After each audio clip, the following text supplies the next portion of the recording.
ये है जिन्नों के खौफनाक और रहस्यमय इतिहास का एक त्वरित सार। इंसानों के वजूद से बहुत पहले से एक अदृश्य मखलूक हमारे ही आसपास इन अंधेरों में छिपी बैठी है। क्या आपने कभी किसी सुनसान जगह पर ये महसूस किया है कि कोई अनदेखी नजर बस आपको घूरे जा रही है?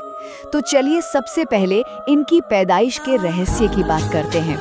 देखिए, जहाँ इंसान मिट्टी से और फरिश्ते रोशनी से बने हैं, वहीं ये जिन धुएं रहित आग से पैदा हुए हैं।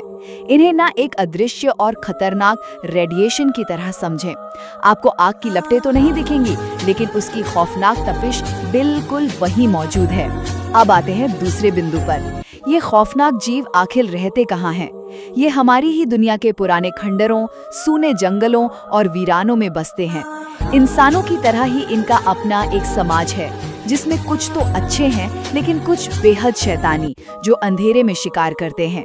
जरा सोचिए, किसी वीरान इमारत में आपको जो अचानक एक अजीब सी सिहरन होती है, क्या वो सच में महज आपका वहम है, या आप असल में उनके अदृश्य घर में घुस गए हैं?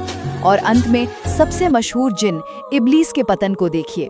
जब उसे मिट्टी से बने पहले इंसान आदम के सामने झुकने को कहा गया, तो उसने अपने अहंकार में साफ इनकार कर दिया। उसका तर्क था, मैं आग हूँ और ये मिट्टी, मैं इससे बेहतर हूँ। बस इसी घमंड ने उसे जन्नत से निकाल फेंका और वो सबसे बड़ा शैतान बन गया। मतलब दुनिया के सबसे बड़े खौफ का जन्म किसी अंधेरे से नहीं, बल्कि सिर्फ एक खोखले गुरूर से हुआ था। तो अगली बार जब किसी सुनसान और अंधेरे खंडर के पास से गुजरें, तो याद रखिएगा, आप वहां अकेले नहीं हैं।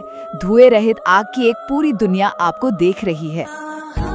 ये रोंगटे खड़े कर देने वाली कहानी हमें दिखाती है कि जब एक खौफनाक जिन अंधेरे में किसी परिवार को डराने आता है, तो कैसे इस्लामी अकीदा और अपनों का साथ उस खौफ को हमेशा के लिए हरा सकता है।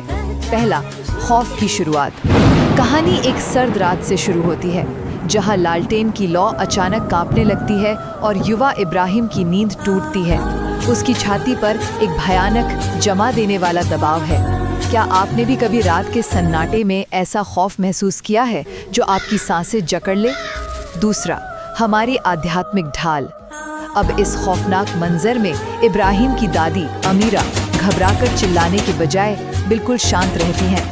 आप ही सोचिए, अंधेरे से लड़ने के लिए चीखना चिल्लाना बेहतर है, या एक शांत दुआ की ढाल जो आपके दिल को मजबूत कर दे? वो दोनों मिलकर अल्लाह की पनाह मांगते हैं, सुकून देने वाली आयातें पढ़ते हैं और लालटेन को उम्मीद की तरह जलाए रखते हैं। अंत में समुदाय और सही मदद की ताकत।